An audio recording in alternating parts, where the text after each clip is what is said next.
Welcome to the Simply Real Life podcast. I'm Sarah, the founder of Simply Real Health, here to help you simplify, amplify, and elevate your life. This show is for those of you who want the real talk on how to live a more intuitive and intentional life, a life that's healthy from the inside out, and one that feels more effortless, aligned, simple, and more alive.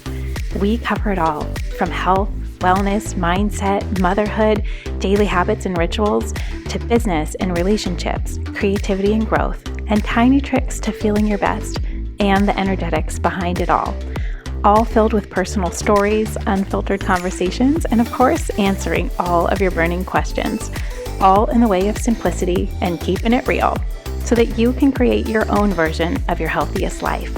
Let's do it. Hello and welcome back to the show. I hope that you guys are having a great week, no matter where you are and what you're doing. Summer is the freaking best. I love the summer. I just feel so happy. It's so good. Spoken from a true Seattleite over here, where everything is just so much more fun and easier and lighter. And it's just, I don't know, I get so much energy, I think, in the summer, especially with the sunshine, and it just feels like you have more hours in the day. I am loving it. It has also been proving harder to record this podcast because my kids are around a little bit more. It's a little unpredictable. So here I am. I'm having a great week because I finally found the time this week to sit and record this episode for you. This one is something that I have been wanting to share for a while.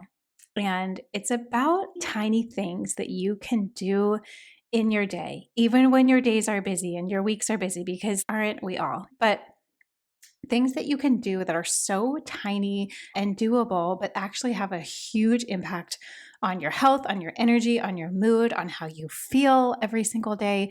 I feel like there's this huge misconception that being healthy requires so much thought and so much time and so much planning and so much effort, and it takes hours out of your day to do, and it has to be done in this big, elaborate way for it to mean something or for it to count. But I have found that it's so the opposite. It is so much more about tiny things that you do consistently over time. And that, I think, starts with this deeper level commitment to yourself, commitment to your health, that you want to do whatever it takes to feel good. I always think that to myself. I just want to feel good. I just want to feel the best that I can possibly feel. And so whatever ways help remind me of that through the day. I feel like it's so easy to get hyper-focused in what you're doing, no matter what role that might be for that moment or that hour of the day, where we forget to take care of ourselves or check in with ourselves. It is so much more about tiny things and consistent things and things done with a little bit more intention and some thought around them. They're not just going to randomly happen for you, but I think that's true with health in general. It's not just going to happen for you. You have to take some action. You have to take some accountability, some responsibility. You knowing how you feel is so much up to you. Nobody's going to hand it to you or do it for you. So you have to take that initiative to really just take a more active role in your health and how you feel, because I believe that it is something that you can control. So today we're going to dive in with a really, I think, practical way and a hopefully helpful way to maybe show you and give you some new ideas on how this could look. And I thought the best way to explain this might be taking you through a typical day and just sharing some of the little tiny things that I do for my health. Came up with this list and I was like, oh, maybe it's 10 things I do every day. No, maybe it's 15. And I'm like, no, there's 28 things that I do almost every single day for my health. And while that may sound overwhelming, stick with me, okay? These are very easy, simple things. Most of these things take under 5 minutes to do. A lot of them are even under 1 minute, and really help give me that physical shift or that boost of energy or just that reminder of what's important and what I want to focus on and how I actually feel. If I have that as my leading goal for the day, like how do I want to feel? So many decisions get so much easier. Okay, so here are 28 things that I do daily for my health. Number one is that I get up before my kids. And depending what season you are in, I did not do this when I had a newborn baby or in certain specific times where sleep is so much more important. But I find now, for especially that moment of peace and just even a few minutes to myself to gather myself, to think through things during the day of how do I want to feel? How do I want to show up? What is today going to be about? And having a minute to just sit in that energy and cultivate that for myself, because truth be told, I feel like when I wake up in the morning, I'm always in a little bit of a funk, or it feels like I'm a little unclear what's going on today. My brain is scanning, I'm like, what are the things that are wrong? What are the things that I need to do?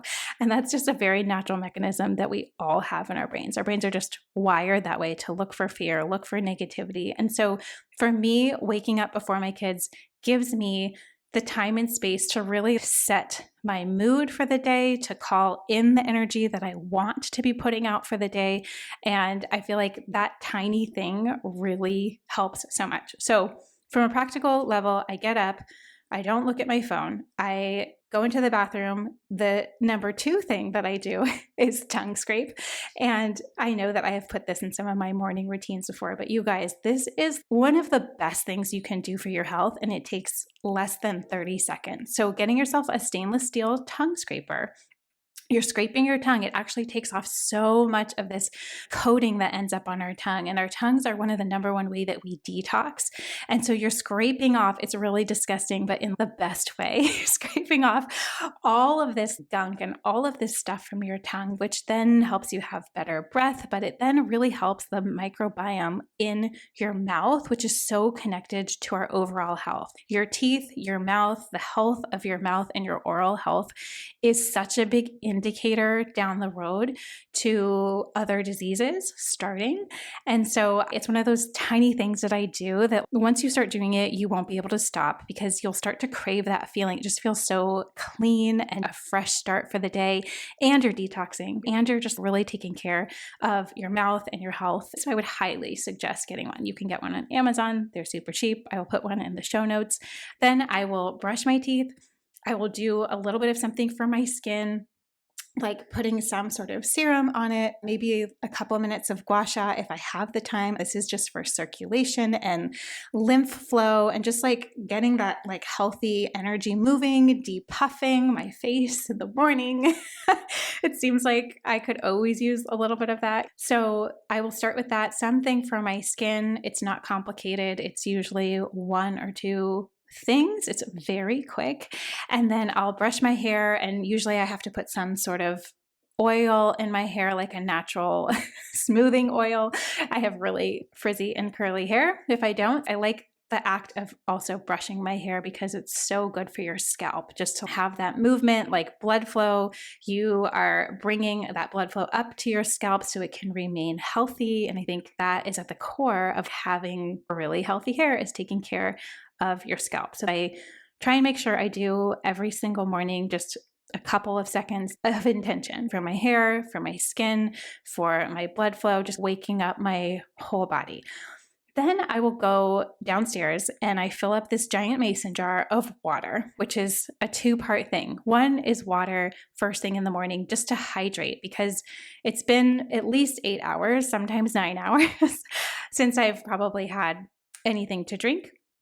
And it's the perfect time to just get your day started on the right foot in terms of being very well hydrated. It does so much for your skin. It does so much for your digestion. It just does so much for your energy and resetting your body. It also helps with your hunger regulation during the day and your blood sugar regulation. We know we need to be hydrated, but so many people struggle with getting enough water in. So for me, a non-negotiable that I have that, again, is a very small thing that's very doable, is first thing in the morning, no matter what, is I go fill up that water. I do not go for my matcha. There's no other things. There's no other food. It is water is the first priority.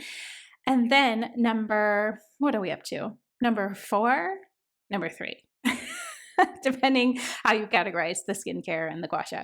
Number 3 would be adding chlorophyll drops to my water. So I add about 10 drops, sometimes 15 drops in my water. So this chlorophyll is like a liquid tincture that you can get, and I'll put my favorite one in the show notes below, but it is this minty green water that looks more scary than it actually tastes. It actually just tastes minty and refreshing, and it's very light. It's not like a heavy flavor, but it is a internal deodorizer. So if you ever find yourself feeling like your sweat really smells, or that you feel like you have bad breath, or that you have a lot of inflammation in your body, this is like one tiny thing that really helps with energy production, internal detoxification, internal deodorizing in a very natural way.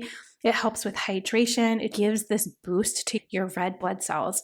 And when you think about it, like chlorophyll gives life with plants, when you think about how that works. And the same thing happens in our bodies. And to me, it's just this very easy, delightful morning ritual that just enhances my drinking water experience and makes me a little bit more excited about drinking water in the morning.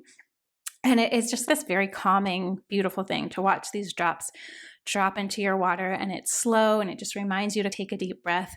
And then for me, when I'm drinking it, that sense of I'm infusing every cell in my body right now with something good, with something nourishing, with something that's helping on a cellular level, that they can produce more energy, that it can detox the stuff that it doesn't need. It's just something so simple, but it makes such a huge difference in so many areas of life.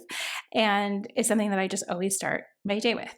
Okay, number 4 is that then I usually come into my office where I have my yoga mat set up. It's the only quiet place sometimes in the house. So I foam roll. And a lot of people have been asking about, like, what do I do? What is foam rolling? You can look up probably any tutorial on YouTube and just like see what foam rolling is. It's like this long tube, and foam rolling, especially like your glutes and your IT bands, for me those get really tight. You can foam roll up and down your back, you can use it to stretch, but what it does is just release your fascia. And so fascia are like these connective parts of our muscle tissue, and they hold a lot of tension, especially if you are somebody who is very active, or if you are, find that your body is physically sometimes feeling sore, or emotional tension. So this is a 2-part thing. One is to release the fascia and release any muscle tension from sleeping or just waking up my body. But I also do it as an energetic release at the beginning of the day. So it just releases stuck energy, whether that's emotional stuff or it's kind of subconsciously. We hold a lot in our physical bodies. And so taking care of them physically, moving our bodies physically, and having that moment of release is really important. I do this in the morning, and then I also do it at night, because I think especially if you are somebody who is maybe more like me, like a feeler, you sense things, you hold other people's emotions, you take things on. I need a lot of outlets and constant ways of releasing all that stuff from my body, especially when I work with clients one-on-one, or if I'm coaching Simply Real Life in a group. There's a lot of energy and dynamics for me that I hold, that I'm teaching, that I'm like trying to help. And so I need constant ways to release a lot of that. And it's something that's so small, but it's so, so helpful. It's so inexpensive. You can buy a foam roller almost anywhere on Amazon, I think is where mine is from. And it's just one of those small things. Then I take about 10 minutes to stretch and then strengthen. And this is something new for me in the last year, I would say. About a year ago, I had some issues with my back, where my back completely went out, and it was months of feeling like I almost couldn't walk. And most of it was related to pregnancy. Man, that pregnancy could do a number on your body. It is wild. So even though I was doing all the pelvic floor PT, and I was doing, regular PT after, I needed a little bit more. So this is a new routine in the last year that I've just started to incorporate, where I used to go right from filling up my water right into a workout of some kind, usually just around 20 minutes. But now I take 10 minutes in the morning, and this is my priority even over a workout, is I take 10 minutes to stretch, and that's kind of what the foam roller is also doing. And then I do something for strength, mostly for my core, because that for me is the area that I need the most help and support with, is my core and my back.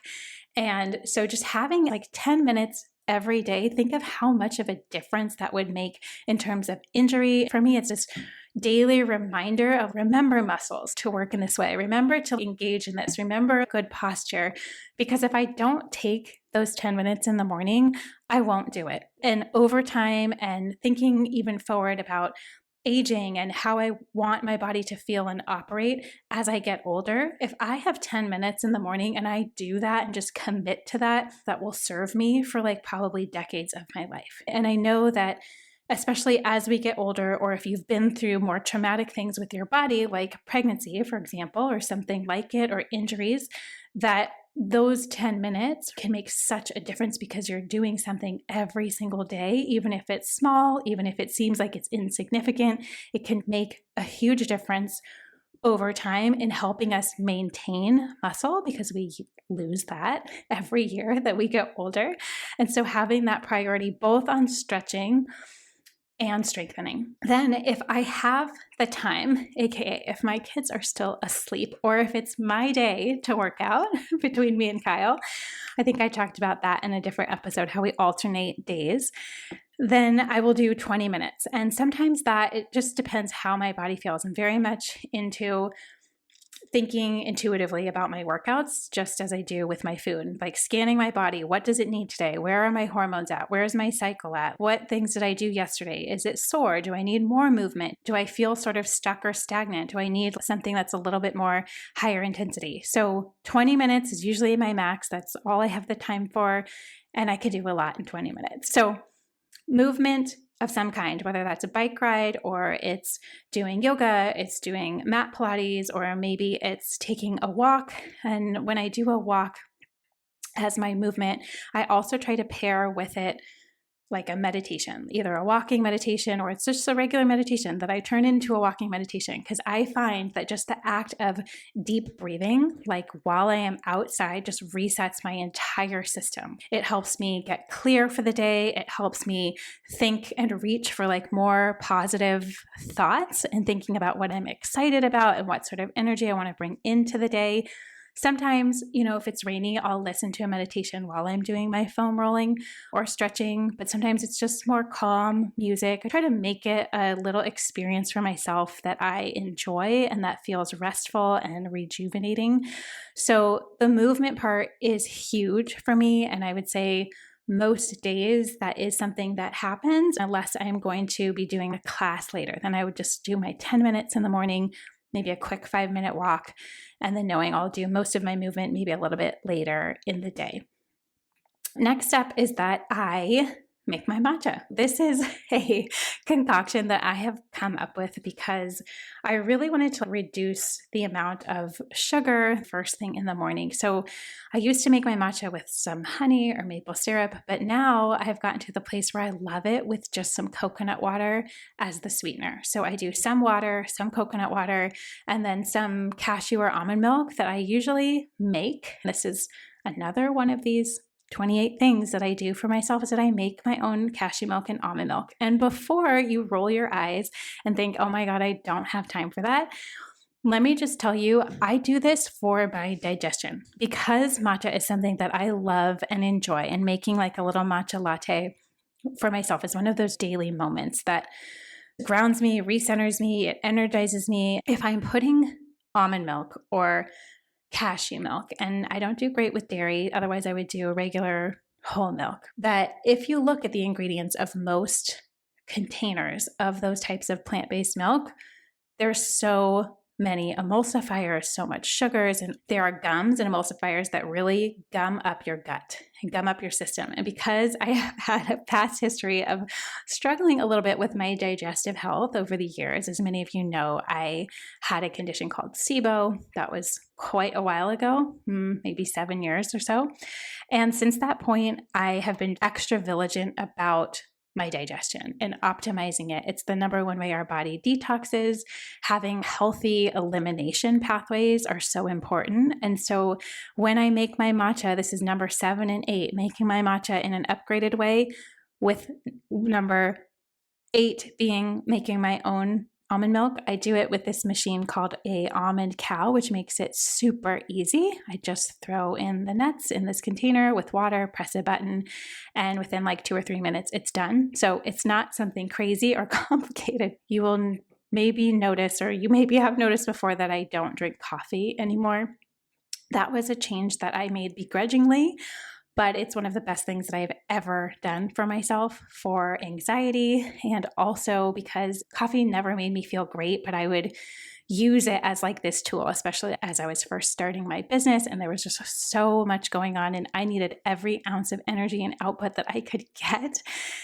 But then it came to the point of thinking about my hormones and my cortisol and my adrenal levels, and it just wasn't really aligning and it wasn't feeling good anymore. And so I had to have a reckoning with myself. So matcha is something that I had always been drinking too, but now it is the only thing that I drink with caffeine in the morning. And it has some caffeine, but it's much less than coffee.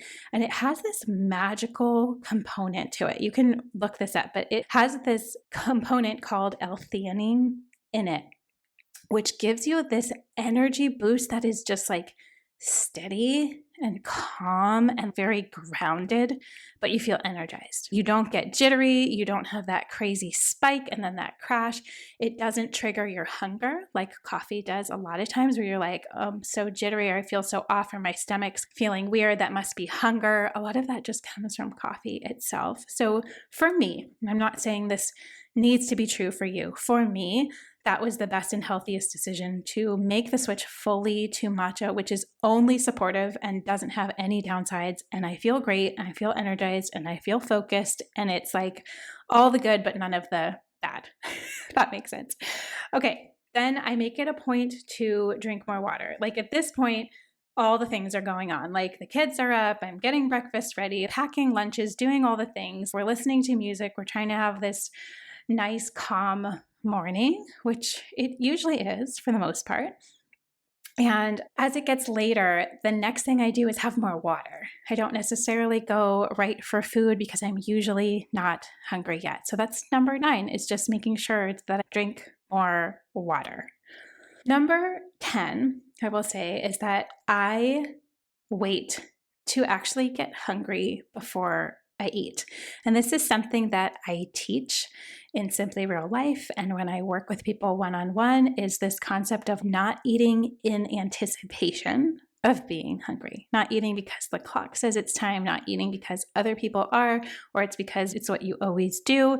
And a lot of this has to start with eating real food. If you're not eating real food, it is impossible to listen to your hunger and take it seriously. Like if you're not eating real food as your baseline, your blood sugar is going to be all over the place. Your body oftentimes has a lot of food going in, but it can be very undernourished. So eating real food is always the first step.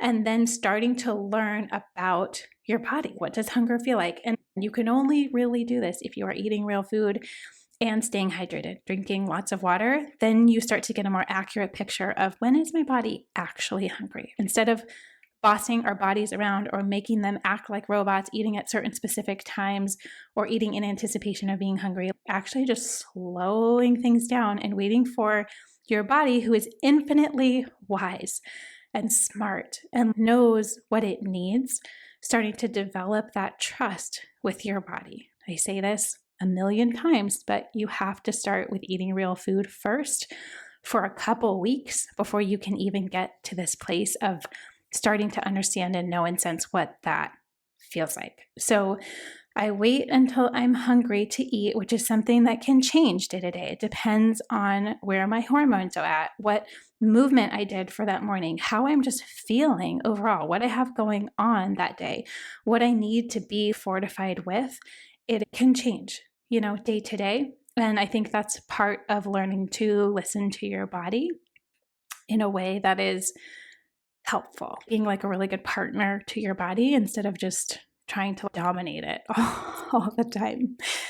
Number 11 is that when I do eat, I choose real food. I choose foods that are the most packed with nutrients as possible because I am obsessed with efficiency. Like, I want to know that when I am eating, I am getting the most out of it in the easiest way to digest, the easiest way to assimilate. I just want the most in my food in terms of nutrients, which is why if you stick with real food, that will start to happen naturally. But it is something that I do think to myself every day: what is going to ground me? What's going to make me feel stable? What is going to make me feel nourished? That is like a consistent thought in my head versus what's quickest, what's easiest, what can I just grab and then move on. I'm constantly thinking, how could I add to this? How could I add a little bit more minerals or nutrients or fiber? And so it's why I'm always sprinkling chia seeds or flaxseed meal for great digestion and great fiber. There's these teeny tiny things that you can do to enhance the meals that you're already going to have,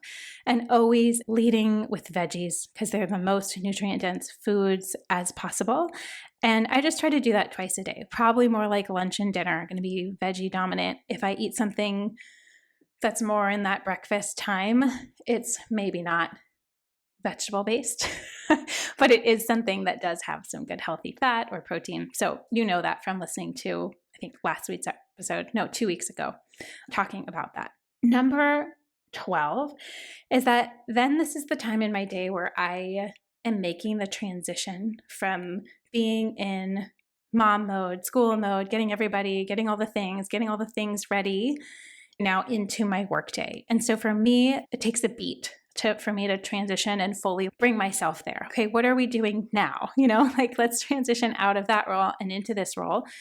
And for me, that has always meant taking a couple minutes before I open my computer, before I jump into Slack, before I get into all of the things, taking a couple minutes to sit and review my goals for that season or my intentions, which I've talked about before. How do I want to feel? What things am I focusing on? What projects are the most important to me right now? What things are making me feel alive? Just reviewing that list a couple times a week, sometimes every day, or maybe it's a quick 5-minute meditation, or sometimes it's 5 minutes to journal. I just take 5 minutes to get my mind right before I sit down into my workday. And that is something that just pays off so much because I just need these constant reminders of, what do I need to focus on? No, don't get pulled over here. Oh, there's a squirrel. There's something urgent or immediate. And I need to have this constant reminder to come back to what truly matters, to how I want to be spending my time, to the ways I intentionally want to be spending it, especially when it comes to Simply Real Health and the direction of what we're creating, and just all of the things requires a few minutes for me to just get my head on straight. I know what you may be thinking. What do you mean this has to do with your health? But I mean this for my mental health, that clarity, that headspace, that confidence, a redirection of my energy and a focus when I do sit down to work, that I'm going to do that fully and not be distracted and scattered. I just don't have the time to waste to do those things. So this is one of those ways that I have become very efficient with my time and very purposeful and intentional. Next up, number 13. I think. Are we at 13? I think so. Is that when I sit down to plan my day out, instead of just writing a to-do list, something else that I do for my mental health specifically is that I write down my top 3 tasks for the day. These are 3 tasks that require a little bit more of a deeper work. There's an amazing book by Newport called Deep Work, if you want to learn a little bit more about this. But the concept is that you are putting your brain, when it is freshest, when it has the most energy, when it has the most willpower, when it has the most momentum, and you are focusing your time and attention first on 3 things, not 19, not 10 or random to-dos, but what are the 3 things that are actually going to move the needle forward or make everything else on your to-do list irrelevant or easier. And so this is what I just call deep work, having your focus be on the things that matter versus all of the busy work or all of the other distractions like email and messages. This time may be different for you, but for me, it's first thing that before I do anything else, check in with anything else, I'm sitting down and thinking, what do I want to get done today that is the most important use of my time? And so that does require sometimes a little bit of shifting around different tasks. And maybe there's things on my to-do list that are urgent that need to get done, but it has to happen after these tasks. So ranking things in my day, the most important things first, and narrowing it down to 3 because 3 is very doable. And then if I have extra time, what is my to-do list from there in terms of urgency after that, things that need to get done. Number 14 is something very small that I do, is that if you do have a job where you are at a desk trying to stand as much as possible when you're working, and if you have the opportunity of even taking some calls while you're on a walk or moving your body, or if it's in the winter, I've highly contemplated getting one of those under desk treadmills. Have you seen those on Instagram? They're hilarious.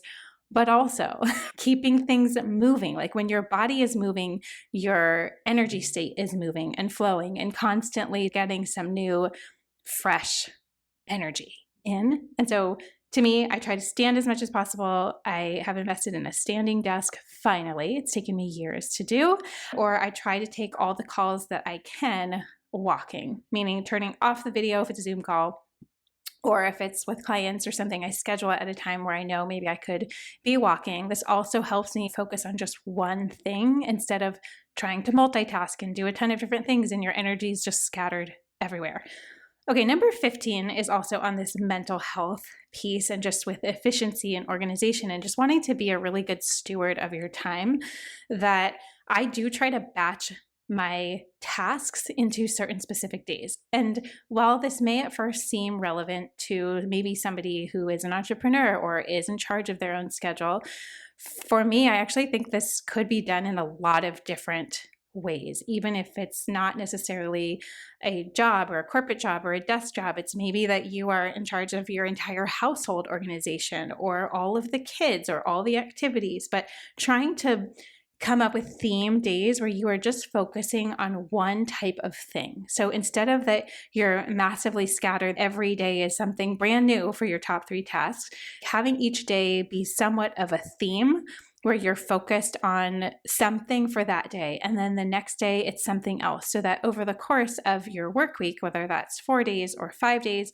or the course of your life days that you are in charge of or organizing, that you're not scattered. You can focus on one thing and go deeper and get it done and do it quicker and be more efficient and be there with your whole heart and energy. And picking theme days is one of those things that just helps with simplicity and clarity and helps me make sure that I'm not wasting time or getting distracted by things that are not necessarily in the zone for that day. So for example, Mondays are my team day and the work on the blog day and planning out the blog content for the next couple weeks ahead and touching base with everybody on my team. And then Tuesdays are cooking club day. So that's when I'm developing the recipe, I'm testing recipe, I'm shooting it, photographing it, uploading it into the cooking club every single week. Like that is the cooking day. Even on social media, that's the day that I'm sharing recipes or I've filmed a new video making a recipe. Tuesdays are the food day. And then Wednesdays have become the podcast day. And so taking each of my main responsibilities and breaking them down by day just helps so much. I think that clarity, that mental focus, that you're not scattered in a million different directions. Number 16 is a huge one, and it's so important, but yet so simple. And it's that I take 5 minutes every day to eat an actual lunch, whether that's something I'm just pulling together quickly from the leftovers that we have, or it's making a smoothie, it's warming up a soup, it's making some quinoa salad, mixed salad combination. I go into this much deeper in the episode that I did on meal planning and meal prep and how that goes. But every day I do not tell myself that I don't have time to eat lunch, because what happens, and I see this so often for women specifically, is that they'll have something to eat in the morning and then they just try to power through, like all through the lunch hour, try to get as much stuff done, and they don't eat lunch because, like, why quote unquote waste that time? To stop and eat takes too much time, it's too much effort. And then they get to that 3 or 4 o'clock time and they are starving. They are past the point where their body had needed fuel hours ago, but they just ignored their body, just kept going, just kept pushing. It's that hustle culture mentality. But where does that get you? And so I oftentimes would have this excuse of, I don't have the time. I am working on this project. I can't stop. I can't pause. It's an interruption of my flow. But I had to switch that mentality, because the truth is that getting a good real food lunch in, sometimes I have to give myself a cutoff too. It has to be before 2 p.m. If it's after that, it means that I have ignored myself all afternoon. And there's probably going to be some repercussions later that I don't necessarily want, but that is in my control to plan for it. If I'm out and about or on the go, I have already thought through, where could I stop? Where could I get something? Maybe looked at the menu ahead of time. It's a priority in my day how I'm fueling myself and to eat real food. Therefore, the conversation with myself of taking 5 minutes, because that's honestly all it takes to assemble something, throw it together, and sit down and breathe and eat my food without trying to do anything else. Some days I'm good at that. Other days it's while I am catching up with other things on the computer. Not ideal to do that, I know, but don't tell yourself this lie that you don't have time. If you don't have 5 minutes, then it should be something where you're looking at your whole day and thinking, am I using my time in the best way possible? Or is it leaking out in ways that maybe don't matter as much as something like a lunch that's grounding and fueling and nourishing? Flipping that mentality of, if I do take a few minutes and make sure that's high quality food, the output of that and the downstream effect of that is so huge. It's like this tiny domino that just knocks over everything else and makes it way easier into your afternoon, where then you're hungry for dinner. You can sit and enjoy it with your family or your people. You can be present. It's like such a more elevated way to go through your day and trying to be a better partner to your body, and not just ignoring all the things that it needs and then shoving stuff in that it doesn't need, which is usually how it goes. So for lunch, I make sure it's something with a lot of veggies, whether it's a soup, a salad, or a smoothie, or it's some type of leftovers. And then I also make sure there's some component to it that's going to help me go the distance. So some sort of healthy fat, whether that's avocado or it's protein that's maybe leftover from the night before, or that I'm adding in, or beans or lentils on top of the salad, something that is stabilizing that will help me go for a longer amount of time without having to stop and constantly snack and then think about food and pause what I'm doing. Okay, number 17 is that after lunch is when I take my vitamins, because I find that most vitamins, especially if it's maybe sort of a multivitamin or a prenatal or something like that, you usually need to do with food. And I find that if I have this rhythm of taking it after lunch, it gives me a little bit of an energy boost, because at least for the vitamins that I'm taking, which is just a multivitamin at this point, that they have some B vitamins in it, which help boost your energy, but I don't want to take those too late in the day. So right after lunchtime is the perfect time. Number 18 is that after that point of the vitamins, I also do something that's just a little delight for myself. This could be, if it's in the winter, it's maybe rubbing some essential oils on my palms and like breathing it in. It could be having a little bit of kombucha or a little piece of dark chocolate. I just find that as like a really nice point in the day where I'm, okay, take a breath. What's next on the list for the afternoon? Just a time to myself to pause, recollect myself, a little treat that is just so delightful, but it is so small, in the scope of things, and not having this attitude of deprivation or it needing to be completely perfect during the day. So I find that incorporating some of these smaller moments throughout the day helps, so that at the end of the day, I don't have this buildup of, oh my God, I just need a release. I just need something to do for myself. I just need to treat myself and finally focus on myself. A lot of times that happens late at night, especially if you are a mom or a parent or you have kids. It's like that after they go to bed becomes the only point in the day where you are giving something to yourself that is nurturing or joyful. And I find that incorporating a little bit of that sooner in the day can actually save from that big feeling moment at the end of the day, where then the decisions you make from that standpoint are oftentimes not in our best interest. So after that, number 19, and this might be something that is just only something that applies to me or works for me, in this stage, but I would challenge you to think, how could I incorporate something like this? And it may look totally different, but the concept of it, that's what we're going for. Just the concept does not need to look anything like mine. Okay. Thinking through a little bit of a transition time for me of between my work life and then back into my home life and as a mother. And it's a very different energy that is required for both the parts of my life. And so even if it's just 5 to 10 minutes where I'm taking a walk around the block, if I have the bandwidth or space, maybe that's a 15-minute or a 20-minute walk where I am just doing something for myself. I'm just listening to a podcast, I'm learning about something, taking a course on something that interests me. It's a little bit more of like a break for my brain, because the morning and the early afternoon is filled with such a focused intensity, especially when it comes to work, that I need sometimes a little bit of a shift to break it up. So for me, that's usually a walk, but this could look a lot of different ways. But just even acknowledging to yourself, even if you don't have the 5 or 10 minutes to transition out of your work or out of your daily role into your evening role, that it could just be a mental conversation. Like, now we are closing down this part of the day, closing down this side of me, and what do I want to channel or bring into the next rendition of the day? And I think that can look a lot of different ways, but it's just the concept of it. And that mental shift and that connection to yourself of, okay, where are we in the day? What are we doing? What are we focused on? Is it me that feels scattered if I don't constantly do all of these things? I hope not.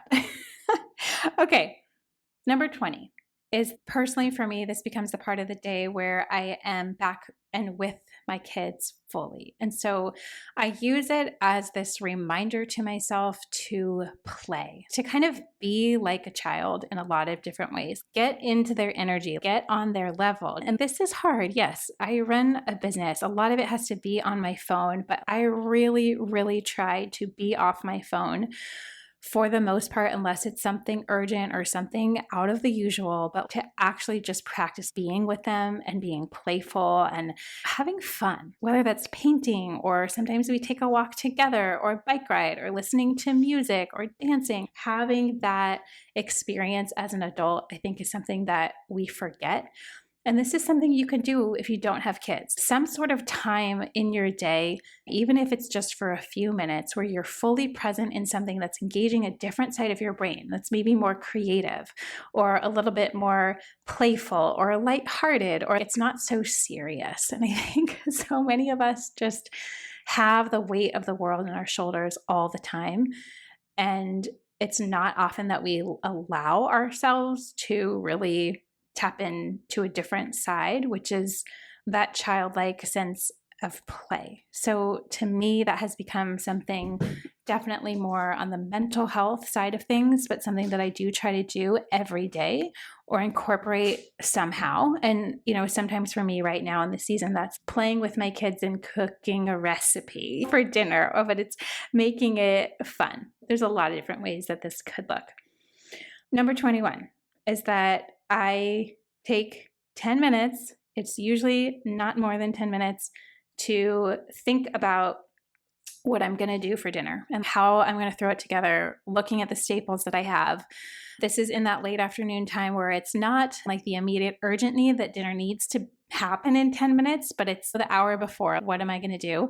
That tiny bit of thought beforehand and looking around. What do you got in the freezer, in the pantry? Had you planned to make something? Just knowing what the plan is for dinner helps you make it a better priority to be eating real food and to be a little bit more thoughtful about it, versus it being this panic, stressful situation where you need to eat in 10 minutes. Like, what are you going to do? The options feel very limited then. So just having that little thought in the back of my head, I feel like saves me a lot of stress and a lot of time and a lot of energy. What real food do we got going on? What is going to be the plan of attack tonight? And then honest dinner takes me 10 minutes to assemble, to throw in the Instant Pot, to put together some leftovers. Like, I just don't make it a big fussy thing, at least right now. And that is the goal that I'm going for, is eating real food as the non-negotiable for me, myself, my family. And so that really helps. Okay, dinner time, we just try to put our phones away, which is number 22. and really focus on fun and being together and unwinding from the day. And then after bedtime, we've done dinner, we've played, we've taken baths, showers. The kids are in bed, like usually that's around 7:45, 8 o'clock. I will do a quick check-in with stuff for work with the goal of 5 minutes, and then I'm done with my phone. I really try to put my phone away. I do not scroll. I'm not just like lolling around. I mean, once in a blue moon, maybe, but for the most part, that is the time I do a quick check-in. And then you will rarely ever see me post past 7 p.m. if you notice this. I really do try to have my phone away, that it is off. A boundary, an instinctive line for me between that part is really done. Now it's time to turn inwards to hang out with Kyle, my husband, and we clean up and we do things. But the first thing that I do after turning my phone off, number 23, is that I shower. And to me, this is physical, yes, just like showering off from the day, from having who knows what food wiped on me, in my hair, whatever, from dinner time, from playing time. It makes me feel like me again, not just a mom, but like me again. But there is also this energetic component to it, which is like releasing and washing off any stagnant energy, any stuff I don't want to be holding. It's just this very refreshing point in the day. And then after I get out, it's like, okay, now I can go into cleanup mode and just tidying around the house, and we do the dishes, we kind of talk, we hang out. But for the most part, that is just such a reset moment that is so easy to do. It just takes a couple of minutes, doesn't have to be long or anything crazy. In the winter, sometimes when I need a little bit more self-care or nurturing, that might be a bath. Maybe it's like 20, 30 minutes long. But then we have that reconnection point after. And so that is something that has just really, really helped. Okay, number 24 is during this cleanup process. So for me right now, that's 8 to 9 p.m. And even if you don't have kids, just this concept of putting the house to bed, putting things away so that you don't come down to complete chaos the next day. I am not super crazy about everything needs to be clean and perfect and tidy. Like that might take a full hour, and I don't want to spend an hour doing that, but just the basic things to make me feel calm when I come down the next morning. And I try to make that enjoyable. Listening to a podcast or music, or maybe Kyle and I are talking together and one of us is putting away the toys and the other one's doing the dishes, and just kind of making it a nice break. Sometimes we're both listening to separate podcasts if we both need a minute, which happens sometimes, or sometimes we're talking together. Number 25 is then at around 8:30 or 9, I take my magnesium. And I have a bunch of different forms that I take it in. I have a powder that I mix in water. I have like a goo pack, and I can link all these in the show notes. But the goo pack specifically has been new, and I love it because it feels like a dessert. It doesn't have sugar added, but it has some almond butter, and it does taste slightly sweet. It's like a vanilla cream flavor, if I'm explaining it the right way, that I mix in water, and it feels like dessert. So it has this two combo effect of feeling like I'm getting some type of dessert or something delicious, but also magnesium helps your nervous system unwind from the day. It helps you sleep better. It helps for muscle regeneration. I mean, it's the number one mineral that most people are deficient in, and it helps with anxiety. I mean, it just is like a master mineral. Like it helps with so many things. It helps with digestion. So for me, this is a non-negotiable. I'm not somebody who recommends tons of supplements, but magnesium is one of those non-negotiable things. So for me, 8:30 or 9, my magnesium alarm goes off. That's when I am mentally kind of starting to wind down. Now, we may go watch a show together. So if we're doing that, is to do my foam rolling, or I have like a vibrating ball that helps release the fascia, helps release tension, whatever happened in my workout. It feels like a massage kind of. So number 26 would be then by 9:30, we both are like, all right, time to get ready for bed. And we have to be good encouragers to each other in this way. We both feel better if we are in bed asleep at 10:30. So starting at 9:30 will then guarantee, I don't know what I do at that hour of the day, but it seems like I'm just putzing around, I'm moving a little slower. It feels like, takes me so much longer to get ready for bed. So having that cutoff point around 9:30, the TV goes off. And I know that if I'm going to bed by, let's say, 10:30, I then have an hour that is not on a screen. I'm not getting blue light. It's not messing with my hormones or going to keep me awake at night. So that is what we do. Then around 9:30 is when I take the time to read after I've done getting ready for bed, brushing teeth, doing something for my skin, climbing into bed and reading. And to me, that is just the most relaxing thing. Thinking of this as for your health is also for your nervous system, for your regulation, making sleep this huge priority where I'm starting to think about sleep at like 8 o'clock. I'm starting to think of turning my phone off. I'm starting to think of magnesium to wind down. I'm thinking of foam rolling to release the muscles. It's a slow progression into sleep because sleep is a huge priority for me because it's so connected to how you feel. It's so connected to your health. It's so connected to how you move. It's connected to so many things, your hormones. I mean, everything, every system is connected to good sleep. It takes some intention, I think, to really have that be a priority and some action way sooner than just the 15 minutes before you go to bed. So reading at the end of the night, I love it. It's delightful. I read with this little red light that I hook on my Kindle. And it's amazing. Then I'm not getting this massive light stimulating my hormones, stimulating my circadian rhythm to stay awake, just low and slow and mellow at night. Then I put my phone in airplane mode, which is number 27.